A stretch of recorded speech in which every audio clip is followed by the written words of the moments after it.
ಒಂದಷ್ಟು ಅಮೌಂಟ್ಗಳನ್ನು ಹಾಕಿ ಅಂತ ಬೇಸಿಕ್ಕಾಗಿ ಕೇಳ್ತಾರೆ. 500,000 ಇರ್ಬೋದು ಅಥವಾ 5,000 ಇರ್ಬೋದು. ಹೀಗೆ ಮೊದಲೆಲ್ಲ ನಮಗೆ ಬೇಕಾದಾಗೆ ಗೆಲ್ಸೋ ಅಂಥದ್ದು ಅಥವಾ ದುಡ್ಡು ವಾಪಸ್ ಬರೋ ಅಂಥದ್ದು ಕೂಡ ನಾವು ನೋಡ್ಬೋದು. ಬಟ್ ಹೋಗ್ತಾ ಹೋಗ್ತಾ ದುಡ್ಡು ಕಳ್ಕೊಳ್ಳೋ ಜಾಸ್ತಿ. ದುಡ್ಡು ಸಿಗದೇ ಇದ್ದಾಗ ಬಹಳಷ್ಟು ಜನ ಲೋನ್ ಆ್ಯಪ್ಗಳನ್ನು ಡೌನ್ಲೋಡ್ ಮಾಡಿಕೊಂಡು ಅದರಿಂದ ಸಾಲ ಮಾಡಿ ಬೆಟ್ಟಿಂಗ್ ಆ್ಯಪ್ಗಳಿಗೆ ಅಮೌಂಟನ್ನು ಕೊಡ್ತಾ ಹೋಗುವಂಥದ್ದು ಮಾಡ್ತಾರೆ. ಇದನ್ನು ಡೌನ್ಲೋಡ್ ಮಾಡ್ಕೊಂಡು ಕೂಡಲೇ ಮೊದಲು ಅದೆಲ್ಲ ಆಕ್ಸೆಸ್ ಕೇಳುವಂಥದ್ದು ನಮ್ಮ ಫೋನ್ ಗ್ಯಾಲರಿಗೆ ಮತ್ತೆ ಕಾಂಟ್ಯಾಕ್ಟ್ಸ್ಗಳಿಗೆ ಬೇರೆ ಬೇರೆ ರೀತಿ ಅಂಶಗಳಿಗೆ ಅದು ಪರ್ಮಿಷನ್ ಕೇಳುತ್ತೆ. ಬಹಳಷ್ಟು ಸಲ ಏನಾಗುತ್ತೆ, ಲೋನ್ ಆ್ಯಪ್ ಡೌನ್ಲೋಡ್ ಮಾಡ್ಕೊಂಡಿರ್ತಾರೆ ಬಟ್ ₹1 ಕೂಡ ಲೋನ್ ತಗೊಂಡಿರೋದಿಲ್ಲ. ಇಂಥ ಸಂದರ್ಭಗಳಲ್ಲೂ ಕೂಡ ನಮ್ಮನ್ನ ಬ್ಲ್ಯಾಕ್ ಮೇಲ್ ಮಾಡೋದಕ್ಕೆ ಶುರು ಮಾಡ್ತಾರೆ. ವಲ್ಗರ್ ರೀತಿಯ ವಿಡಿಯೋಗಳಿಗೆ, ಫೋಟೋಗಳಿಗೆ ನಮ್ಮ ಫೋಟೋಗಳನ್ನ ಪೇಸ್ಟ್ ಮಾಡಿ ಆರ್ಟಿಫಿಷಿಯಲ್ ಇಂಟೆಲಿಜೆನ್ಸ್ ಅಲ್ಲಿ ಕ್ರಿಯೇಟ್ ಮಾಡಿದ್ರೆ ಅದು ಫೇಕ್ ಅಂತ ಕಂಡುಹಿಡಿಯೋದು ಬಹಳ ಕಷ್ಟ ಆಗುತ್ತೆ. ಸೆಲೆಬ್ರಿಟಿಗಳು ತೋರಿಸೋಂಥ ಡಬಲ್ ಸ್ಟ್ಯಾಂಡರ್ಡ್ಸ್ ಕೂಡ ಕೆಲವೊಂದು ಬಾರಿ ದಾರಿ ಮಾಡಿಕೊಡುತ್ತೆ. ಇವತ್ತು ನಾವು ನೋಡ್ತಾ ಇರುವಂತಹ ವಿಷಯಗಳು ಬೆಟ್ಟಿಂಗ್ ಆ್ಯಪ್ಗಳು ಮತ್ತೆ ಅದರ ಒಂದು ಅನಾನುಕೂಲತೆಗಳ ಬಗ್ಗೆ. ದೊಡ್ಡ ದೊಡ್ಡ ಕ್ರಿಕೆಟರ್ಸ್ಗಳಾಗಿರ್ಬೋದು ಅಥವಾ ಬಾಲಿವುಡ್ ಆಕ್ಟರ್ಗಳಾಗಿರ್ಬೋದು ಬೇರೆ ಬೇರೆ ರೀತಿಯ ಒಂದು ಬೆಟ್ಟಿಂಗ್ ಆ್ಯಪ್ಗಳ ಬಗ್ಗೆ ಅಥವಾ ಇದಕ್ಕೆ ಸಂಬಂಧಪಟ್ಟ ಹಾಗೆ ತುಂಬಾ ಪ್ರಮೋಷನ್ಗಳನ್ನು ಮಾಡ್ತಾ ಬಂದಿದ್ದಾರೆ ಪ್ರತಿ ವರ್ಷ IPLಗಳಲ್ಲಿ ಕೂಡ. Dream11 ಆಗಿರ್ಬೋದು ಅಥವಾ ರಮ್ಮಿ ಸರ್ಕಲ್ ಆಗಿರ್ಬೋದು, ಈ ಥರ ಬೇರೆ ಬೇರೆ ಬೆಟ್ಟಿಂಗ್ ಆ್ಯಪ್ಗಳಲ್ಲಿ ನಾವು ರಿಜಿಸ್ಟರ್ ಮಾಡ್ಕೋಬೇಕು ಅಥವಾ ಡೌನ್ಲೋಡ್ ಮಾಡ್ಕೋಬೇಕು ಅಂತ ಅಂದಾಗ ನಮ್ಮ ಬ್ಯಾಂಕ್ ಅಕೌಂಟ್ಗಳನ್ನ ಲಿಂಕ್ ಮಾಡಬೇಕಾಗುತ್ತೆ ಬೇಸಿಕ್ ಆಗಿ. ಹೀಗೆ ನಮ್ಮ ಬ್ಯಾಂಕ್ ಅಕೌಂಟ್ಗಳನ್ನ ಲಿಂಕ್ ಮಾಡಿದಾಗ ಇದರಲ್ಲಿ ಆಗುವಂತ ಬೇರೆ ಬೇರೆ ತೊಂದರೆಗಳನ್ನ ಏನು ಅಂತ ನೋಡೋದಾದ್ರೆ, ಒಂದಷ್ಟು ಅಮೌಂಟ್ಗಳನ್ನ ಹಾಕಿ ಅಂತ ಬೇಸಿಕ್ ಆಗಿ ಕೇಳ್ತಾರೆ. 500,000 ಇರ್ಬೋದು ಅಥವಾ 5,000 ಇರ್ಬೋದು. ಹೀಗೆ ಮೊದಲೆಲ್ಲ ನಮಗೆ ಬೇಕಾದಾಗೆ ಗೆಲ್ಸೋ ಅಂಥದ್ದು ಅಥವಾ ದುಡ್ಡು ವಾಪಸ್ ಬರುವಂತಹದ್ದು ಕೂಡ ನಾವು ನೋಡ್ಬೋದು. ಬಟ್ ಹೋಗ್ತಾ ಹೋಗ್ತಾ ದುಡ್ಡು ಕಳ್ಕೊಳ್ಳುವಂಥದ್ದು ಜಾಸ್ತಿ. ಬರೀ ಬೆಟ್ಟಿಂಗ್ ಆ್ಯಪ್ಗಳ ಅಲ್ಲದೆ ಇದಕ್ಕೆ ಸಂಬಂಧಪಟ್ಟ ಹಾಗೆ ಅಂತಂದ್ರೆ ಲೋನ್ ಆ್ಯಪ್ಗಳು. ಮೊದಲು ನಾವೇನ್ ದುಡ್ಡು ನೋಡ್ತೀವಿ ಅದರ ಆಸೆಗೆ ತುಂಬಾ ಜನ ಮತ್ತೆ ಸಾಲ ಮಾಡಿ ತಗೊಳ್ಳೋಂಥ ಇದಿರ್ಬೋದು, ಫ್ರೆಂಡ್ಸ್ ಹತ್ರ ಕೇಳೋಂಥದ್ದು ಇರ್ಬೋದು ಅಥವಾ ರಿಲೇಟಿವ್ಸ್ ಹತ್ರ ದುಡ್ಡು ಕೇಳುವಂಥದ್ದು ಇರ್ಬೋದು. ದುಡ್ಡು ಸಿಗದೇ ಇದ್ದಾಗ ಬಹಳಷ್ಟು ಜನ ಲೋನ್ ಆ್ಯಪ್ಗಳನ್ನು ಡೌನ್ಲೋಡ್ ಮಾಡಿಕೊಂಡು ಅದರಿಂದ ಸಾಲ ಮಾಡಿ ಈ ಬೆಟ್ಟಿಂಗ್ ಆ್ಯಪ್ಗಳಿಗೆ ಅಥವಾ ಬೇರೆ ಬೇರೆ ಆ್ಯಪ್ಗಳಿಗೆ ಅಮೌಂಟನ್ನು ಕೊಡ್ತಾ ಹೋಗುವಂಥದ್ದು ಮಾಡ್ತಾರೆ. ಈ ಆ್ಯಪ್ಗಳಿಂದ ಆಗುವಂಥ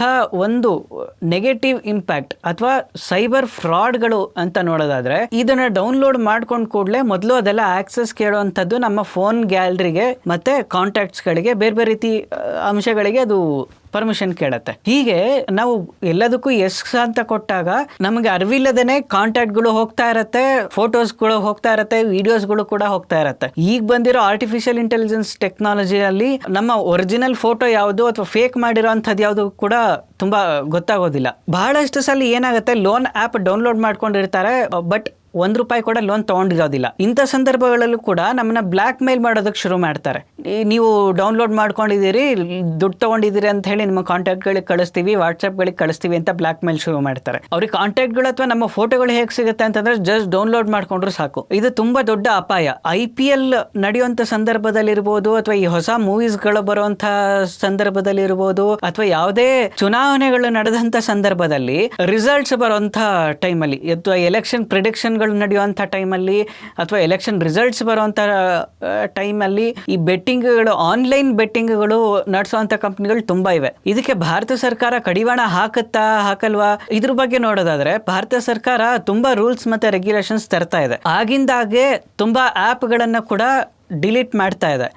ಗೂಗಲ್ ಪ್ಲೇ ಸ್ಟೋರ್ ಇಂದ ಇರ್ಬೋದು ಅಥವಾ ಆಪಲ್ ಸ್ಟೋರ್ ಇಂದ ಕೂಡ ಇರಬಹುದು. ಇದಕ್ಕೆ ರೂಲ್ಸ್ ಮತ್ತೆ ರೆಗ್ಯುಲೇಷನ್ಸ್ ಗಳನ್ನು ಕೂಡ ಭಾರತ ಸರ್ಕಾರ ಆಗಿಂದಾಗೆ ತರ್ತಾ ಇದೆ. ಇದರಲ್ಲಿ 2-3 ಅಂಶಗಳು ಸೇರ್ಕೊಂಡಿವೆ, ಇಂಟರ್ ಕನೆಕ್ಟೆಡ್ ಅಂತ ಹೇಳ್ಬೋದು. ಒಂದು RBI ಬರುತ್ತೆ, ಬ್ಯಾಂಕಿಂಗ್ ಲಾಸ್ ಆಗಿರೋದ್ರಿಂದ ಅಥವಾ ಬ್ಯಾಂಕ್ಗಳಿಗೆ ಸಂಬಂಧಪಟ್ಟಿರೋದ್ರಿಂದ ಅದು ಬರಲೇಬೇಕಾಗತ್ತೆ. ಮತ್ತೆ ಟ್ರಾಯ್ ಕೂಡ ಕೆಲವೊಂದು ಬಾರಿ ಬರುತ್ತೆ. ಈ ಫೇಕ್ ನಂಬರ್ಗಳಿಂದ ಏನ್ ಮೆಸೇಜ್ಗಳನ್ನ ಕಳಿಸ್ತಾರೆ, ರಮ್ಮಿ ಲಿಂಕ್ಗಳನ್ನ ಕಳಿಸ್ತಾರೆ, ಬೆಟ್ಟಿಂಗ್ ಮಾಡಿ ಅಂತ ಹೇಳಿ ಕಳಿಸ್ತಾರೆ.